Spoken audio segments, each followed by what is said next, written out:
جانوروں کو بولتے نہیں دیکھا، مگر یہ عجیب جانور ہے جو بول رہا ہے، ایک چوری اور دوسرا سینہ زوری۔ اب اس کو کہنے لگا تجھے شرم کرنی چاہیے، اللہ پاک نے مجھے رزق دیا، تو مجھ سے کیوں لیتا ہے؟ ان دونوں کے درمیان مکالمہ جاری ہو گیا۔ اس نے کہا چل ٹھیک ہے، یہ رزق تیرا ہے، یہ بتا تو آج بولنے کیسے لگ گیا؟ اس نے کہا تجھے پتہ نہیں کہ آقا کریم صلی اللہ علیہ وسلم اس دنیا میں تشریف لے آئے ہیں، میں تو اس کا کلمہ پڑھ چکا ہوں، مگر مجھے تعجب ہے تجھ پر، انسان بھی ہے، عقل مند بھی ہے، شعور بھی رکھتا ہے، مگر آقا کریم کی تو نے زیارت نہیں کی، تجھ سے بڑا بدبخت کون ہے؟ بندہ بڑا پریشان ہو گیا کہ ایک جانور ہو کے اس طرح کی باتیں کر رہا ہے۔ اس نے کہا شاید یہ مجھے اس لیے یہ باتیں کر رہا ہے کہ میں اس نبی کی طرف چلا جاؤں اور یہ بکریاں اٹھا کے لے جائے۔ اس نے کہا چل بتا وہ نبی ہے کہاں؟ لوگوں کہنے لگا کہ ساتھ ہی درخت کے کھجور ہیں کچھ، تو وہاں آقا کریم صلی اللہ علیہ وسلم جلوہ فرما ہے، تو بھی چلا جا، آقا کریم کی زیارت بھی کر لے اور دیکھ لے وہ نبی کیسے ہے۔ اس بکریوں والے نے کہا میں تجھ پہ کیسے بھروسہ کروں، تو نے میرے ہوتے ہوئے میری بکری کو اٹھا لیا، اب مجھے بھیجنا چاہتا ہے تو پھر تو میرے جانے کے بعد میری بکریوں کا کیا حال کرے گا؟ اس نے کہا تو گھبرا نہ، تیرے بکریوں کا خیال میں اچھی طرح کروں گا۔ اس نے کہا چل ٹھیک ہے، تیرے کلام میں جو تحسین ہے مجھے لگتا ہے کہ تو سچا ہے۔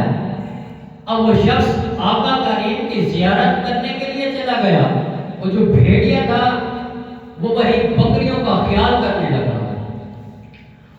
آقا کریم صلی اللہ علیہ وسلم کے پاس وہ شخص پہنچا، کہنے لگا یا رسول اللہ صلی اللہ علیہ وسلم آپ اللہ کے رسول ہیں؟ آپ نے فرمایا نعم، جی ہاں میں اللہ کا رسول ہوں۔ تو وہ بکریوں والا کہنے لگا یا رسول اللہ صلی اللہ علیہ وسلم آج تک میں نے کسی بھیڑیوں کو اس طرح کلام کرتے ہوئے نہیں دیکھا، مگر یہ عجیب بھیڑیا ہے جس نے مجھ سے کلام بھی کیا، مجھے اسلام کی دعوت بھی دی، آپ کے پاس بھی بھیجا، مجھ پر تان بھی کی کہ تو کتنا بدبخت ہے، تو نے نبی کی زیارت نہیں کی، مجھے اور یہ بھی کہا تو اس نبی کے پاس چلا جا، وہ نبی یہ بھی جانتے ہیں آج کیا ہونے والا ہے اور کل کیا ہونے والا ہے، وہ نبی یہ بھی جانتے ہیں، وہ نبی جنت کی خوشخبری بھی دیتے ہیں، جہنم سے ڈراتے بھی ہیں۔ یا رسول اللہ صلی اللہ علیہ وسلم اس نے مجھے دعوت دی، میں آپ کے پاس آ گیا۔ یا رسول اللہ صلی اللہ علیہ وسلم آپ کے جو چہرے کا نور ہے یہ اتنا کبھی میں نے کسی شخص کیا نہیں دیکھا۔ یا رسول اللہ آپ مجھے کلمہ پڑھائیں، اپنے صحابہ میں مجھے داخل کر دیں۔ آقا کریم صلی اللہ علیہ وسلم نے اس شخص کو کلمہ پڑھایا، اپنے صحابہ میں داخل کر دیا۔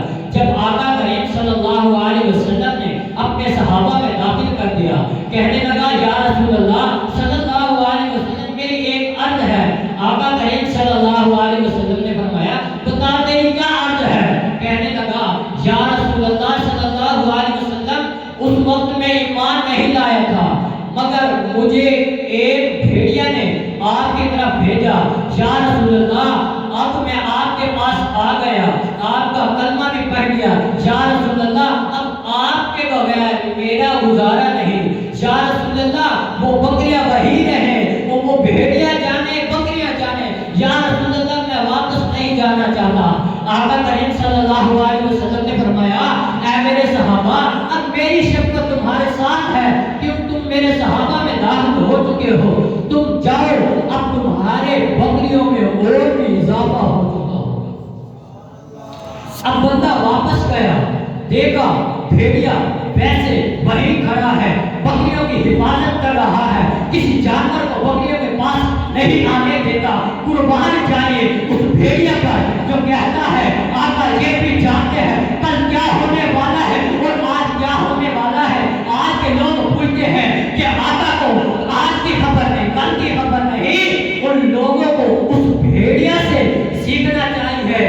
یہ کوئی واقعہ نہیں، یہ کتاب بخاری شریف ہے، جلد نمبر 1 ہے، حدیث نمبر 302 ہے۔ اس کے راوی حضرت ابو ہریرہ ہیں۔ حضرت ابو ہریرہ وہ ہیں جو صحابہ میں سے سب سے زیادہ حدیثیں روایت کرنے والے ہیں۔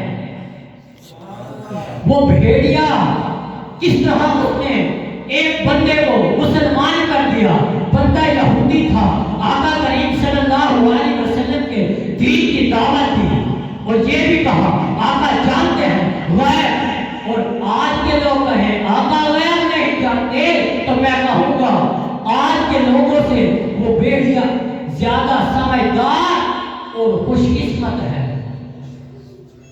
تو میٹھے اور پیارے اسلامی بھائیوں، اور ایک حدیث اور ہے حضرت فضالہ رضی اللہ تعالی عنہ جو آقا کریم صلی اللہ علیہ وسلم پر ایمان نہیں لائے تھے، آقا کریم صلی اللہ علیہ وسلم کے سخت دشمن تھے، آقا کریم صلی اللہ علیہ وسلم کو قتل کرنا چاہتے تھے معاذ اللہ۔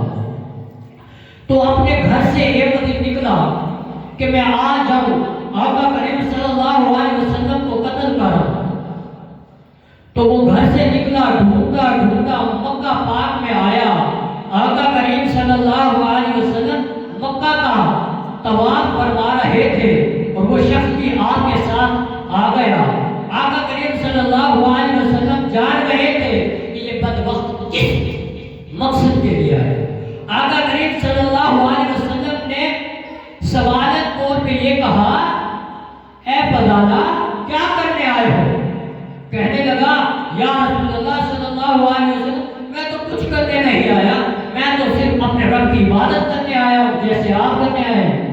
آپ نے فرمایا اے بدبخت جو تیرے دل میں ہے میں وہ بھی جانتا ہوں، اور جو تیرا ارادہ ہے میں وہ بھی جانتا ہوں، جو تو کرنے آیا ہے میں وہ بھی جانتا ہوں۔ کہاں آ کر باتیں چھپا رہا ہے؟ جو دلوں کی باتیں بھی جان لیتے ہیں تو وہاں آ کر اپنے دل کی باتیں چھپا رہا ہے۔ آقا کریم صلی اللہ علیہ وسلم نے فضالہ کو پکڑا، اس کے سینے پہ ہاتھ رکھا۔ جیسے آقا نے اس کے سینے پہ ہاتھ رکھا اس کی دل کی کیفیت بدل گئی۔ کہنے لگا یا رسول اللہ صلی اللہ علیہ وسلم آج تک میں نے ایسی راحت کبھی محسوس نہیں کی۔ یا رسول اللہ صلی اللہ علیہ وسلم اتنا کبھی مجھ کو سکون نہ ملا جتنا آج مجھ کو سکون ملا ہے۔ یا رسول اللہ صلی اللہ علیہ وسلم آج آپ مجھے اپنا کلمہ پڑھا دیں، اپنے صحابہ میں شامل کر دیں۔ آقا کریم صلی اللہ علیہ وسلم نے جب اس کے سینے پہ ہاتھ رکھا اس کے سینے کی کیفیت بدل گئی اور وہ آقا کریم صلی اللہ علیہ وسلم کو خود کہنے لگا یا رسول اللہ صلی اللہ علیہ وسلم مجھے اپنے صحابہ میں شامل کر دے۔ آقا کریم صلی اللہ علیہ وسلم نے اسے کلمہ بھی پڑھایا، اپنے صحابہ میں بھی شامل کیا۔ کہنے لگا یا رسول اللہ صلی اللہ علیہ وسلم سب سے پہلے آپ مجھے اتنے ناپسند تھے، پہلے آقا اتنا ناپسند مجھے کوئی نہ تھا۔ آقا آپ مکے میں رہتے تھے، آقا مجھے مکہ بھی اتنا ناپسند تھا، آقا میں مکہ میں بھی نہ آنا چاہتا تھا، آقا میں تو صرف آپ کو قتل کرنے آیا تھا۔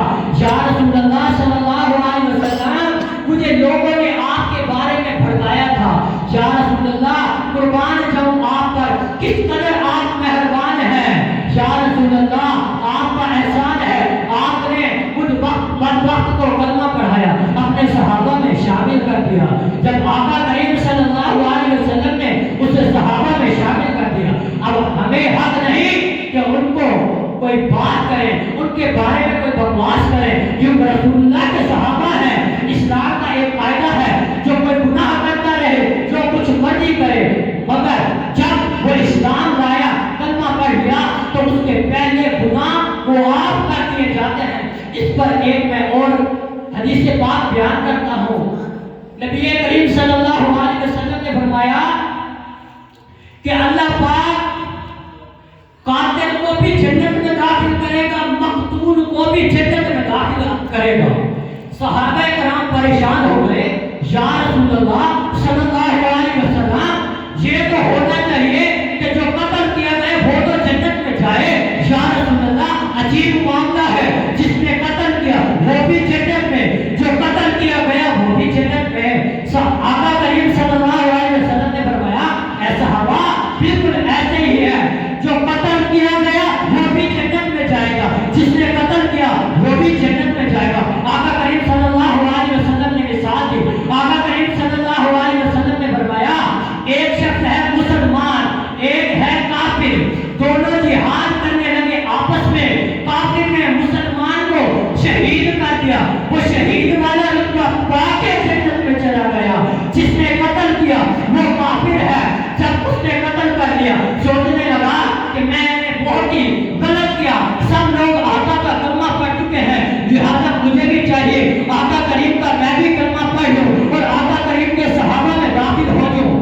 اس نے بھی کلمہ پڑھ لیا، پھر وہ مسلمانوں کی جماعت میں داخل ہو گیا، جب وہ مسلمانوں کی جماعت میں داخل ہو گیا پھر وہ کافروں کے ساتھ جہاد کرنے لگا، جب کافروں کے ساتھ جہاد کرنے لگا تو وہ بھی شہید ہو گیا، وہ بھی جنت میں جائے گا۔